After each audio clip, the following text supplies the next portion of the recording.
Hello and welcome to the fifth session of first course. Today we will be talking about the subconscious and its parts, the programmed self, the primary character, and the programmable self. We're going to talk about characterizability, and we're going to talk about the automation section, evaluation section, and some miscellaneous program sections. Diving deeper into the various layers of existence that we discussed before. We talked about the mental body, we talked about astral body. Today, we will be talking about the psychical body. The psychical body is another important layers of our existence that is responsible for the um, discovering and detecting and analyzing the emotions and also associated with the step of Ishq. And the designated specified messages will be sent to the brain. And then after the brain receive that, it would cause the reactions associated with those messages on a physical level. And we already established that, for example, if someone sees a scene that is scary for them, the level in which that they scare is different between individuals. And that is because of the worldview filter in the mental body that evaluates and determines the severity and the strength of the phenomena. So after that determination, the information will be passed to the psychical body. The psychical body assess that information and give appropriate information to the brain, which will result another layer of reaction, which is the physical reaction becomes in a form of chemical and hormonal and neurological responses in the physical body. And we already established that this type of reaction is really different among individuals based on what what and how the worldview filter is programmed. So it is important to understand the differences between the ways in which the worldview filter is programmed and the consequences as a result. We established that there's positive aspects, positive section of psychical body, and then there's negative aspects or section of psychical body. And that is what causes the various different types of emissions and absorptions or emissions of appropriate, whether it's positive or negative from each section, and how that will affect our coefficients of lifespan and cellular entropy. There is another section that we're going to talk about is one of the subcategories of our existential layers, which is subconscious. Subconscious has some various parts. It has the parts that you can see in the photo, like one is a primary character, the programmed self, and then we have the secondary character. We have the defensive self or second mother. We will establish why that analogy is used. And we have the prosecutor self, special court section. And we will talk about these subcategories. Each of these are very important to understand because as we understand these various aspects, we can really understand ourselves better in a way that it allows us to see these various softwares that can control our reactions and in the ways that we are responding to the environment. We have various different sections here. As you can see, there's various different subsections that we can see that it's a governing principles of humans in terms of the general operation, which we'll get into. But before getting deep into those sections, the various parts that we are uh, showing here has discussions that we can really dive deep into it. Some of these will be discussed in depth in Cosmontology course, but we address few of the general concepts here. So the program itself is what is the software that being programmed in a very is before even coming to this life. It's something that we see that infants, the very small child has a particular programming and software that is very unique to themselves. And we can see that even the twins have different softwares in terms of operation. We can see the twins being exposed to similar or exact the same environment, and yet have a very different type of operation. And this is the software has nothing to do with the environmental circumstances to be programmed, and is already programmed and causes that primary character in children. And that's why we see they come to this world with their unique behavior. So each of these sections that you see, like the second mother and the programmable self and persecutor self, we will discuss in depth.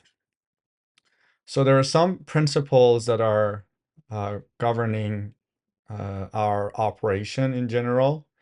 And some of these principles are the principle of achieving the result in the shortest time, which basically is what causes impatience. The principle of self-orientation that has subcategories, principle of monopolization seeking, principle of profit seeking, and principle of praise seeking. And these are basically softwares that allow us to really operate in that way, and all the consequences and implications that come with it is what we will discuss in depth. Principle of tendency to pleasure, principle of pain avoidance, principle of insatiability, which causes individuals to wanting more and more of whatever they are desiring or attracted to, and never feel that's enough. The principle of tendency to Kamal, which has its own subcategories: principle of feeling of being lost, principle of recognition good and evil, and principle of self-awareness. Principle of curiosity, it's another one, and principle of consistency of counter reaction, which there are three different types of counter reaction, which is offensive, defensive, and agreeable. We will talk about those in depth in Scientology. We're just getting introduced with these notions here just to understand the various principles that we are operating based on. The through the encounter with others, there are other softwares that get activated, and uh, individuals would show various different reactions uh, in terms of defending themselves. And these softwares um, are kind of protecting the self from certain situations. We will talk about that. And we have secondary character, which is the part of subconscious that is usually formed in the childhood. And that is through taking frameworks or getting inspired or kind of learning from the external circumstances. There is the automation section, which is causing the all the movements of human being, which requires repeatable, continuous type of circumstances, for example, typing or driving or playing instruments, it would store those type of information and memory in that section. And after that, the individuals are able to load those information and do it without thinking. And that's what we really observe when we are typing or driving or playing instruments. There are some miscellaneous programs, for example, conditional softwares. Let's see if we have, yeah, here. So for the programmable self, we have some subcategories here. That's what we're talking about, the characterizability section, which is secondary character we were discussing, which is basically the programmable self part that we are programming through the exposure to the environment, education, social sociocultural impacts on individuals, things like that. And we have the automation section we just talked about, and then we have we are talking about the miscellaneous program sections. We have definitive programming, and we have reactional programming, we have conditional programming, and we have filter programming, which is beliefs. For the conditional programming is what uh, what it cause in a way that the individual would have a type of operation in which that if something, then something else, in a way that, for example, in our culture in Iran, usually kids are told that, or if you have wet hair and if you go outside and the wind blows or you're in front of a fan, then you're gonna get sick. And this is a conditional programming. And if this information, which is not really true, would be stored in that part of the subconscious, then uh, that type of circumstances could actually cause the individuals to experience symptoms like flu, or cause the flu because of that type of reaction. And we have the reactional programming, which is basically certain definitive programs that are consequent, kind of like being executed in the individuals in a continuous, repeated way. For example, if a child has been told that you need to eat more unless you're going to remain weak, if this programming would remain in the subconscious of the child, even when they're adults, they kind of subconsciously eat and overeat, even though that they really are not weak or don't need that nutrition, but they just keep eating because in their subconscious level, this message is being repeated. So there are a lot of various type of circumstances that can cause faulty reaction as a result of these faulty programmings. For example, um, if a child, let's say, pees on the carpet and their parents tell them that, why did you do that? If they don't understand the intricacy of what the parents mean in terms of why did you do that, is not like you weren't supposed to pee at all, is basically the problem is the location. So if that's not specified for a child, subconscious might be get shocked and be programmed in a way that they should not actually pee at all, or and release themselves in another way, but basically causes constipation. It can cause all sorts of different problems in their subconscious as a result of the avoidance of releasing themselves when they need to. So that's basically becomes a reactional illnesses, which is a software-based illnesses. And we have certain other programmings, filter programmings we talked about, which are the beliefs. In this software, we keep our beliefs, and for example, when we are a child in our childhood, if we kept being told to be logical, and the logic is defined 2 plus 2 equals 4.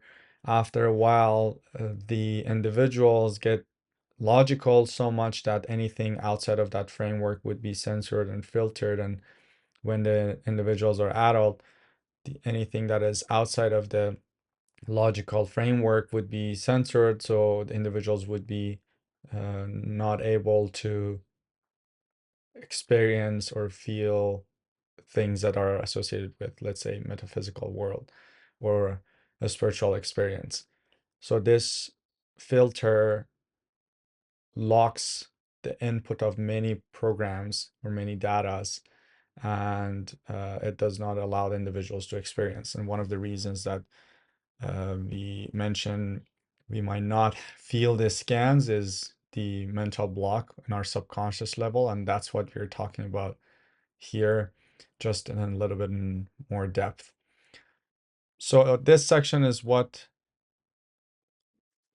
which keeps the beliefs in in that section, and it allows or disallows the entrance of certain information based on the beliefs. Another section is the defensive sections, or second mother, or a psychological defense mechanism. So this section is one of the important sections in subconscious and can have very significant consequences, negative consequences for individuals in terms of their spiritual growth and impacting their relationship or self-awareness or a lot of different things. It has one great feature and aspect that allows individuals to not have an extreme reactions and release tensions and anxieties to the certain level, but sometimes it does that in a non-harmonious way or in a way that it negatively impacts individuals in a different way, whether that's their spiritual awareness or their relationships or things like that. We will get into how that can happen. The section that we are referring to, the psychological defense mechanism or defensive self, the reason that we call it second mother is because just like a mother that defends their child no matter what, it tries to justify and defend the actions and the approaches of the individuals at any cost. And that means that it can turn into a not very harmonious way and cause a lot of harm in their circumstances that they're dealing with themselves and others. So the um, necessity of being aware of the operation is very important. So defensive self defends the individuals, as it's self-explanatory, in any way and at any cost. And that's why I mentioned that Dr. Taheri uses the second mother, because of that type of operation. Regardless of whether the person is right or wrong, is their actions is just or unjust, then it just basically defends and tries to justify the individual's actions and kind of get them out of the situation. But the way that it operates, it's not really positive most of the time. And the reason that this software kicks in is whenever there is a huge amount of stress for the individuals, let's say accepting a scenario or taking responsibility of their actions, or something to do with the amount of stress and anxiety that they might or be able to actually take responsibility of their feelings and emotions and where they're coming from, giving any circumstances. If that's out of their capacity, that tension can cause them a lot of harm. It can cause them heart stroke. It can cause them fainting or a lot of different um, various of harms. So in order for that to be neutralized, this software kicks in and neutralizes those tensions through certain means. And those means are the methods in which the defensive self really uses to neutralize that force. So here are some of the ways in which the defensive self operates. There's anxiety relief, self-justification, and revengefulness. In general, there are subcategories that we can see, and there are more subcategories, more circumstantial, where there is tendency, manifestation, prevention, repression. There's escaping from the factors causing the tendency. It could be the regression, denial, imagining, forgetfulness, fear. It could be changing the nature of tendency. And then we have camouflaging the source of tendency, which could be introjection, projection, rationalization, transformation, identification. And for transformation, we have undoing, reaction formation, and sublimation. I'll get into each of these ways in which the second mother operates, and in a way that it kind of tries to neutralize the situation. A lot of these ways are very harmful to the individuals themselves and other people around them. So when people do that, they're because it's in our subconscious. If if you let them know that they're doing it, they might just keep denying it, or saying like it just doesn't exist and this never happened. So it's very difficult to deal with individuals once this software kicks in. It's almost impossible to convince them that they're wrong, and you can basically see that they might use any of these methods by basically subconsciously through their defensive self. So let's say an anxiety relief, I will explain a little bit on each of these sections, and we will dive deeper in Scientology. So for anxiety relief, let's say someone have it's just an example. It can just manifest itself in various different ways. But let's say someone does something that is not matching their ideal self. So let's say someone has an ideal self in their mind that they wish that they would be. But when some circumstances are present, they're not able to embody certain attributes. So they fail to embody or be what their ideal self is. And that can be very, very stressful and cause a lot of anxiety for the individuals to accept the fact that they were not able to live up to their own ideal and they actually failed.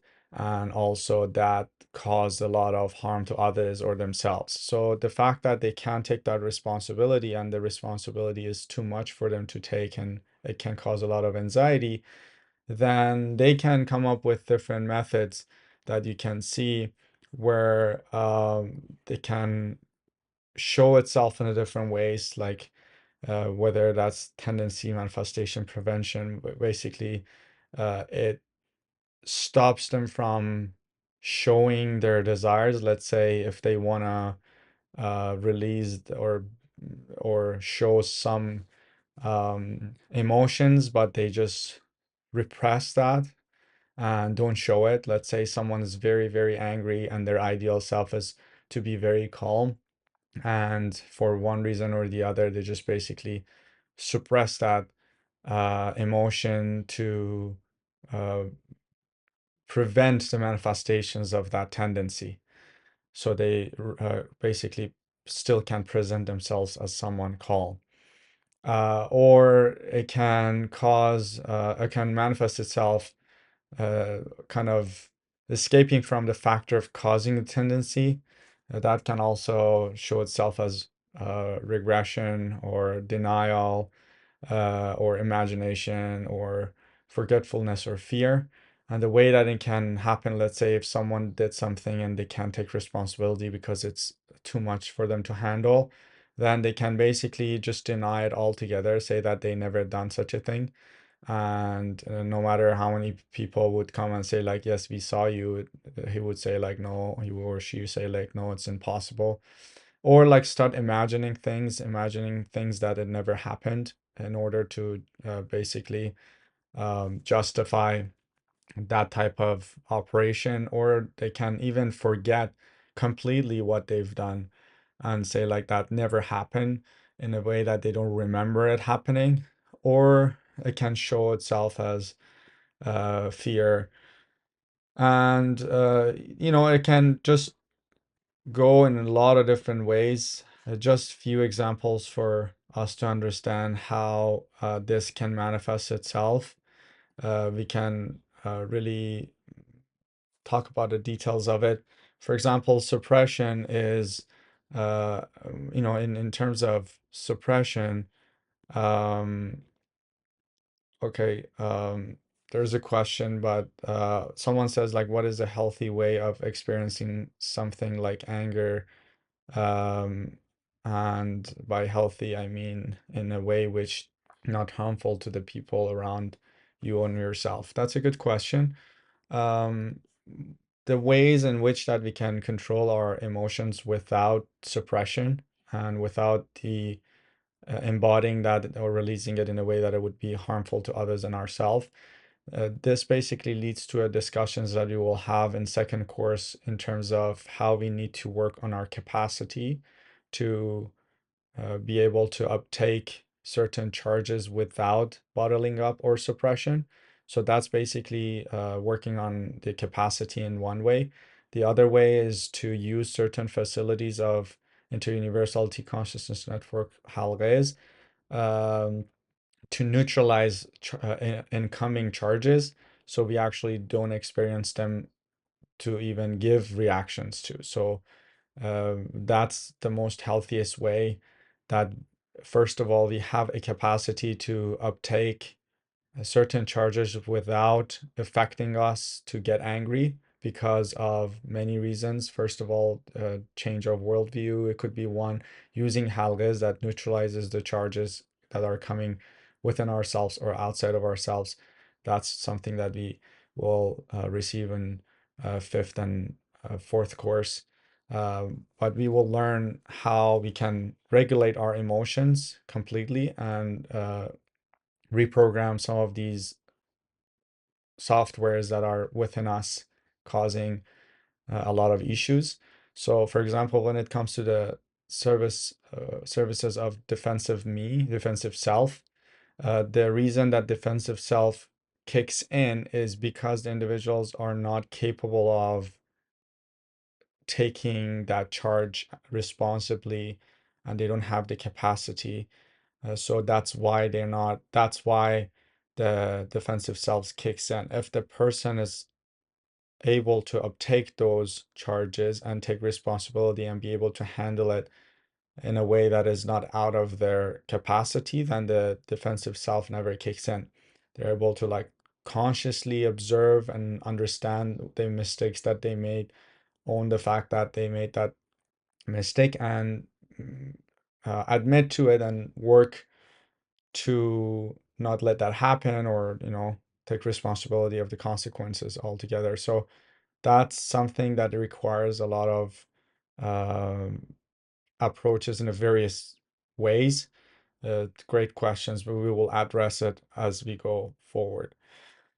So some other examples I'm just going to give you because it's such an important aspects of our existence, and it can manifest itself in various ways that aren't harmful for us and our dear ones around us, and it can impact us in various ways. I think just the awareness even of these aspects are really helpful for us to catch ourselves maybe doing it, and also be more eager to do the work to change them through the use of halghehs and also the worldviews that it needs to be shifted. So repression or suppression is something that, let's say, someone would um, push away or uh, push away their basically wishes or thoughts or experiences that are disturbing for them and causing stress. So instead of addressing it, they just basically want to just push it away and suppress it and not deal with it. Those circumstances could be internal or external, and it's something that can be uh, very different in terms of the topics or the way in which the individuals are dealing with. The denial is where someone, let's say, um, encountering a situation, let's say they lost a uh, loved one, and they just don't want to accept the fact that they have passed away, and they just don't want to accept the fact that the individual is not going to be around anymore. So they show a lot of stress as soon as that idea is present. Deflection is another way. It's where the individuals are relating subconsciously their actions, deficiencies, or their desires to others. So let's say a child would get a bad score in the exam and then it make it like a teacher's fault. So, or someone gets angry and make it someone else's problem.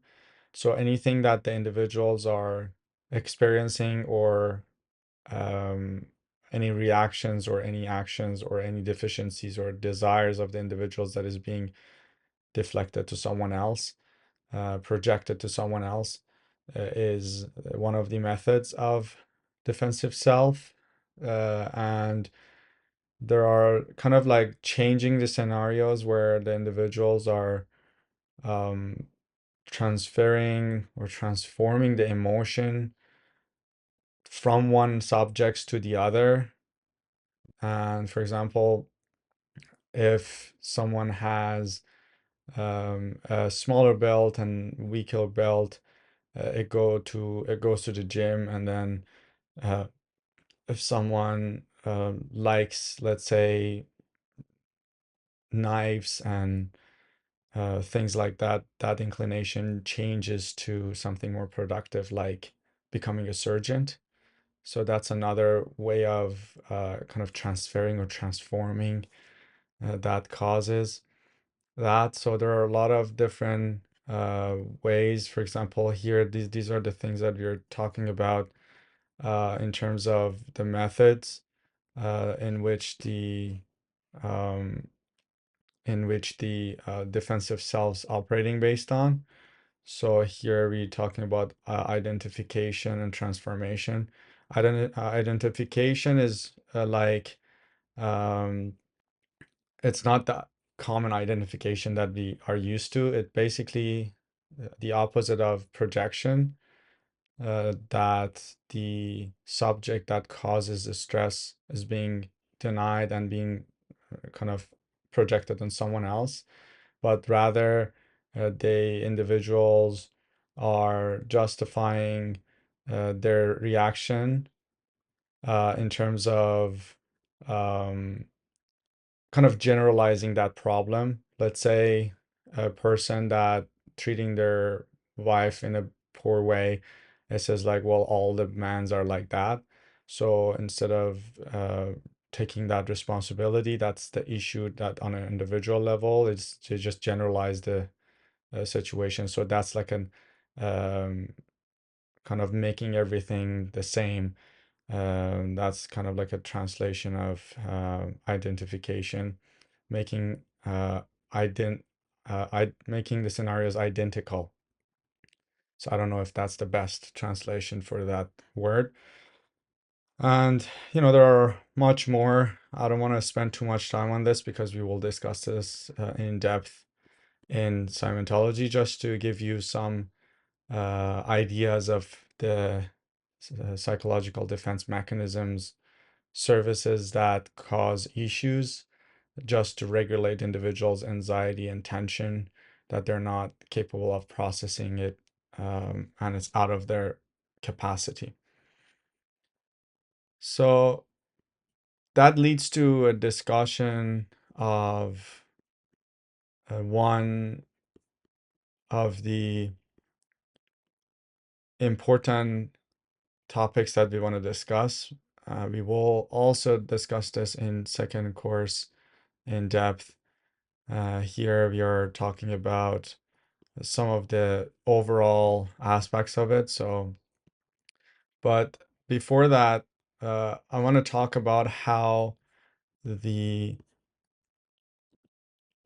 maybe like we can actually talk about it here.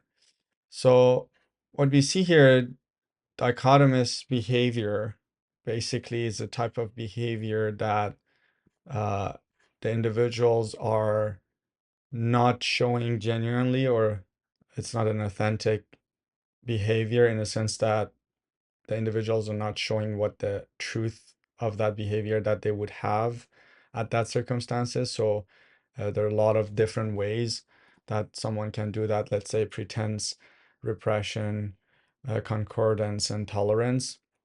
And it happens a lot. Let's say someone is at work, they're really angry of their boss because they are fearing to lose their job. Even though that they're really angry, they just bottle up their emotions and not really express it. So that's a dichotomous behavior. And it can lead to the psychosomatic illnesses. And that kind of gets us to the discussions of one of our softwares of existence, which is the prosecutor self that we initially talked, or a special court. The special court is one of the subsections of the subconscious, which basically operates based on a self-assessing system. In this system, the individuals are being judged and punished based on the mission that they have, the task description, I would say, that they have. And if they not operating based on that task description, which is remaining in the positive state and not generating negative potential energy, then they get punished. So this court is basically punishes individual based on the level of negative potential energy production. So what that means is that whenever we are going to a negative state, showing any type of negative emotions, regardless of whether that is justified or not. So this is really important to understand, that this software does not care why we are going to the negative state.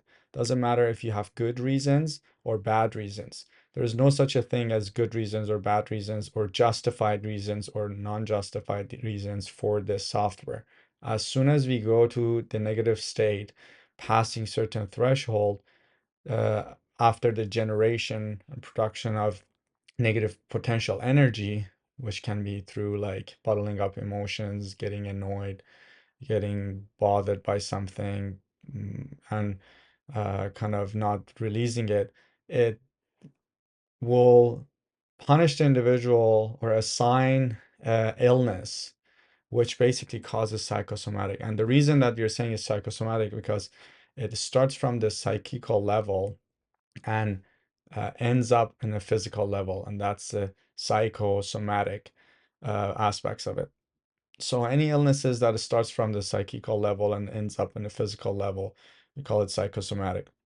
In Faradarmani, this type of illnesses, it's called like court-related illnesses, and the defenses that would be done against these type of circumstances in the court is not acceptable, because this court is operating based on a philosophy of creation of human existence, and uh, that is based on a notion that humans uh, are not born to this world to be in a negative state, regardless of the circumstances. And based on that, any negative potential energy that is produced and caused by the individual would get accumulated to the certain level, and passing a threshold would cause the psychosomatic illnesses by the verdict of the special court. And those um, negative potential energy can be generated where the situation is being out of the individual's capacity. So It could be fretfulness, moping, suppression, sorrow and grief, envy, guilt, etc. And that basically causes a negative potential energy, goes to the special court. The verdict would be psychosomatic illness. So again, if you want to just summarize what happens based on this software, we have an external occurrence encounter where we encountering circumstances in our day-to-day life, whether it's at work, whether it's at our house, regardless. And then we show a dichotomous behavior where we just basically either pretending in one way that it's not the same as what is going on within ourself. We do repression or suppression, we do concordance, and we do tolerance. And this various approaches is, if it is outside of individual's capacity, then it can manifest itself as any of these type of emotions. These type of emotions generate negative potential energy, and after that uh, generation of this potential energy, it will accumulate, and then after a certain threshold, it will be sent to a special court. The special court will give a verdict, and the verdict would basically be a type of psychosomatic illnesses. The type of psychosomatic illnesses has some relationship with the type of negative potential energy that we are producing. So it is we can kind of understand some of these relationships. For example, moping could be gastric ulcer, the fretfulness could be heart disease, the sorrow and grief can be gout, and worrying along with opposition could be colitis. And there are more circumstances that can cause these type of issues when it comes to the generation of negative potential energy. So what we want to do another depression test through the scan of cosmic force, just to see the progression from last week. And after that, we will do Farlamani etisol, and then we come back to discuss a little bit more about the theoretical aspects we need to cover, and we address questions if there are any. So let's do another scan. So I'm going to show it to you again. The way that we do it, we're just going to hold our hands like this in front of our body, and then just like observe the cosmic force entering, whether it's just gonna be on touching our palm of the hand, or whether it's gonna enter and get somewhere and get blocked, or whether it can just move and then exit our head. Let's do that and observe how that moves. Thank you.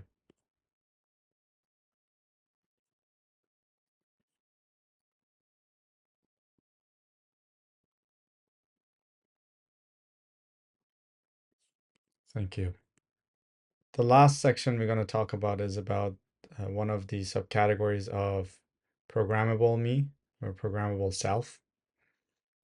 And that is conscience. We kind of mentioned it. Conscience is one of the softwares that it kind of has this framework to assess the individual's thoughts and behaviors and actions, and they give it certain judgments, whether they were aligned or not. And in any culture, the conscience is defined and programmed in a different way.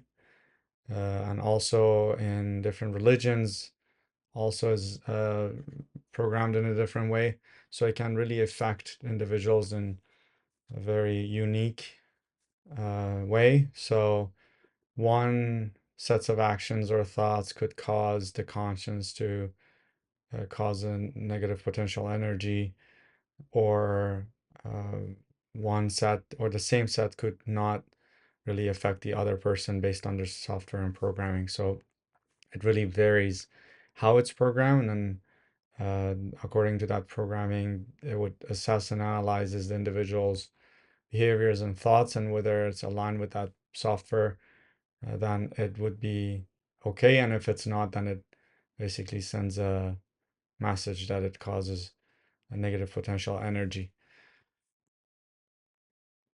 Also, for the other aspects of programmable self, there are some information that is being received throughout the life, and it really determines the way in which the individual um, operate based on the programs that are set on a programmed self.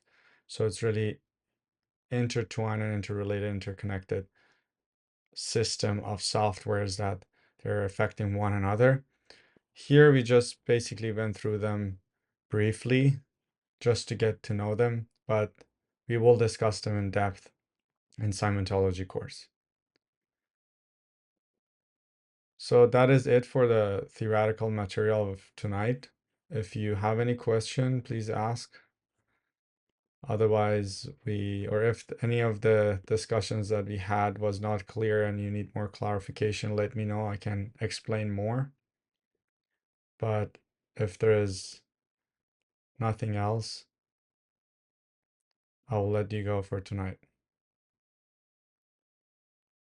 Everything was clear? Any question? Any extra explanation necessary for any of the sections we discussed? Right. So I will let you go. This is it for the theoretical material for tonight, and I wish you a great night and see you next week. Thank you.